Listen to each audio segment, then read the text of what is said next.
Assalamualaikum warahmatullahi wabarakatuh. What's up guys, ketemu lagi di channel Gudang Ilmu 42. Kali ini kita akan membahas mengenai cara memberikan tugas di Google Classroom. Langsung saja kita ikuti langkah-langkah berikut ini. Saya langsung contohkan, saya sudah masuk ke dalam kelas matematika hebat yang saya buat. Ya, kemudian kita masuk ke ada 4 menu di sini, di mana di sini ada forum. Forum ini digunakan untuk kalian menyapa atau memberi informasi ya. Kemudian di sini ada tugas kelas, anggotanya dan nilai. Nah, kita masuk ke tugas kelas. Nah, untuk membuat sebuah tugas kelas ya, kita pilih pencet tanda plus buat tugas ini. Pilih buat tugas, kemudian kalian pilih tugas atau tugas kuis, pertanyaan atau materi, atau gunakan postingan. Ya, ini untuk topik. Jadi ada 4 pilihan di sini. Kalau kalian ingin memberikan tugas, ya silakan berikan tugas latihan di sini. Nah, untuk tugas kuis ini jika memang itu seperti penilaian harian atau kuis. Kalau pertanyaan ini seperti absen, ya hanya sekedar bertanya pertanyaan. Kemudian di sini untuk materi. Nah, perhatikan untuk yang bisa dinilai itu di bagian 3 ini, dan materi ini tidak bisa dinilai ya. Jadi jangan sampai salah memasukkan kolom. Jadi kalian ingin membuat tugas tapi ditaruhnya di materi, itu nanti tidak akan bisa diberikan nilai ya, seperti itu. Kita coba langsung di latihan tugas ini. Kemudian kita close ini dulu. Nah, kita kasih judul ini latihan 1 materi, misalnya materi penyajian data misalnya. Nah, kemudian jangan lupa kalian kasih petunjuknya ya. Jadi jangan langsung berikan tugas, tapi berikan petunjuk kepada anak-anak sehingga mereka bisa tahu apa yang harus dikerjakan dan juga alurnya seperti apa. Misalnya, mohon perhatikan titik 2 bawahnya 1, kerjakan secara individu. Kemudian kedua misalnya, kerjakan sesuai dengan perintah pada misalnya Google Form ya. Kalau misalnya dari Google Form formulir yang dibuat. Kemudian ketiga, jangan lupa diserahkan misalnya kan ke guru terkait, misal seperti ini. Nah, kemudian di sini bisa kalian mau miringin, mau di bold, misalnya ke guru-gurunya mau kita bold juga, sama seperti Microsoft Word ya, bisa seperti itu untuk memperindah ya. Kemudian untuk kalian bisa memilih Google, karena di sini saya tadi tulis Google Form, kalian pilih tambahkan ini. Bisa kalian ambil dari drive yang ada di akun ini ya, atau link dari, misalnya kalian punya link, sudah menyalin link, tinggal klik linknya di sini kalau dia Google Form. Atau kalian ingin cari file ya berupa gambar dan sebagainya, yaitu atau berupa Microsoft Word juga bisa. Kalian tinggal pilih upload, kemudian browse, cari filenya. Kemudian terakhir, atau kalian ingin kasih YouTube ya, jadi dari YouTube pun bisa seperti ini. Nah, tinggal kalian cari nama channelnya atau apa yang ingin kalian cari, kemudian cari ya. Jadi simpel sekali, gampang sekali. Ini sudah Google Classroom ini sudah ditautkan ke berbagai jenis ya. Jadi bisa ke Google Form, bisa untuk yang lain-lain ya, seperti quizzes seperti itu, ataupun YouTube sekalipun ya. Jadi gampang sekali kalau kita ingin memberikan tugas dari Google Form ini. Nah, kalau sudah, misal saya contohkan, kita kasih link saja ya, atau dari Google Drive. Kita lihat di sini sudah ada belum. Saya sudah pernah mau. Nah, ini misalnya tugasnya ini aja nih, soal matematika ini ya. Kita sisipkan. Nah, maka ini soalnya sudah masuk ke sini. Nah, sudah ada ya soalnya, soal matematika berupa Google formulir. Kemudian di bagian sini, untuk ini otomatis dia untuk kelas yang kita buat tadi. Nah, untuk semua siswa di sini bagian sebelah sini, untuk semua siswa artinya tugas ini kita berikan kepada semua siswa.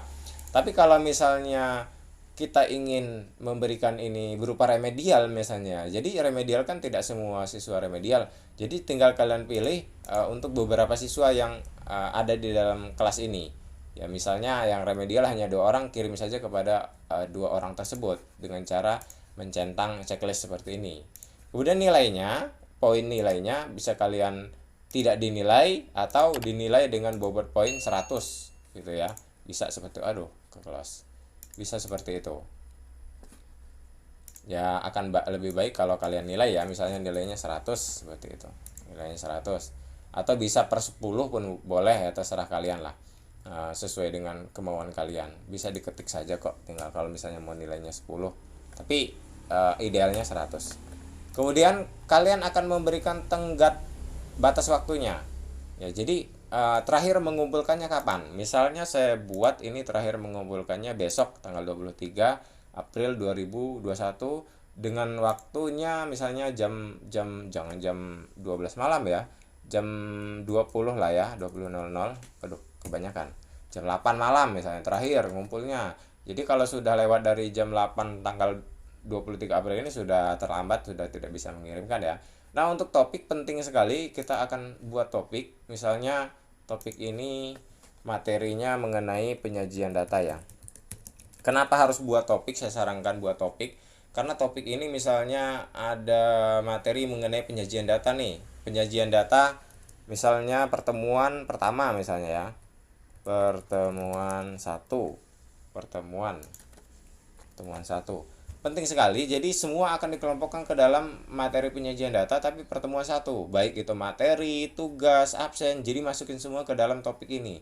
Jadi anak itu nggak bingung seperti itu, nggak bingung ini nih ya, kapan, atau kalau perlu kalian tambahkan di sini harinya, hari Rabu tanggal sekian misalnya, boleh seperti itu, lebih detail, lebih bagus. Nah kemudian kalian tinggal pencet tugaskan. Kalau kalian mau langsung tugaskan sekarang. Tapi kalau mau ditugaskannya besok atau dijadwalkan, bisa kalian pilih ini, dijadwalkan. Atau mau disimpan saja. Mau disimpan saja, nggak usah dikasih, nanti aja, kapan-kapan. Ini kalian buatnya nanti aja misalnya. Jadwalnya belum tahu kapan mau dikasihnya. Bisa disimpan di drive, nanti kalian ambil sendiri. Atau dijadwalkan, misalnya kalian ada rencana untuk memberikannya minggu depan nih. Nah, kalian jadwalkan minggu depan. Tapi kalau misalnya kalian ingin menugaskan sekarang, langsung tugaskan, klik tugaskan sekarang. Nah, kita lihat proses penugasannya. Nah, selesai. Ini topiknya tadi ya. Topiknya tadi, topik penyajian data pertemuan 1, kemudian ini latihannya. Nah, misalnya kalian ingin bertanya mengenai sudahkah mengerjakan tugas? Pertanyaannya, sudahkah mengerjakan tugas? Sudahkah mengerjakan tugas seperti ini? Tanda tanya. Tunjuknya nggak usah, misalnya dia dengan jawaban singkat apa dengan pilihan ganda. Nah, kalau misalnya dia sifatnya jawaban singkat, menjawab boleh. Kalau misalnya mau pilih pilihan ganda boleh. Pilihan ganda lebih bagus. Misalnya yang pertama kalian ubah sudah. Kemudian bisa kalian opsi yang kedua belum. Kemudian terkendala misalnya, terkendalanya apa gitu ya. Jadi nanti anak-anak bisa memilih di sini. Kalau mau menambahkan sesuatu bisa, tapi sepertinya kalau untuk pertanyaan tidak perlu ya. Kemudian nggak usah dinilai ya, nggak usah dinilai ya. Untuk semua siswa tenggat batasnya samain aja dengan yang tadi 23 tanggal 20 misalnya seperti ini. Nah, di sini topiknya masuk ke topik yang tadi, biar dia mengumpul di satu topik. Siswa dapat melihat ringkasan kelas, boleh lah ya. Langsung tanyakan. Kita tunggu prosesnya. Nah, jadi ada di penyajian data ini, ya. Penyajian data ini. Kalau misalnya besok kalian mau memberikan tugas lagi, tinggal buat, kemudian buat topik dulu, boleh. Penyajian, kita besar aja semua. Penyajian data pertemuan 2. Tambahkan. Seperti ini. Kita tunggu. Nah, jadi di sini tugas penyajian data pertemuan 2 nanti beda topik nih. Kalau ini yang kemarin, ini yang sekarang gitu ya. Atau ini tugas, ini materi, boleh seperti itu. Terserah lah. Intinya kalau dikelompokkan seperti ini, kalau pertemuan 1 di sini, pertemuan 2 di sini, pertemuan 3 di sini, terstruktur dengan rapi seperti itu. Mudah-mudahan bermanfaat. Bagi kalian yang belum subscribe channel ini, silahkan subscribe dan aktifkan loncengnya. Mudah-mudahan bermanfaat. Wassalamualaikum warahmatullahi wabarakatuh.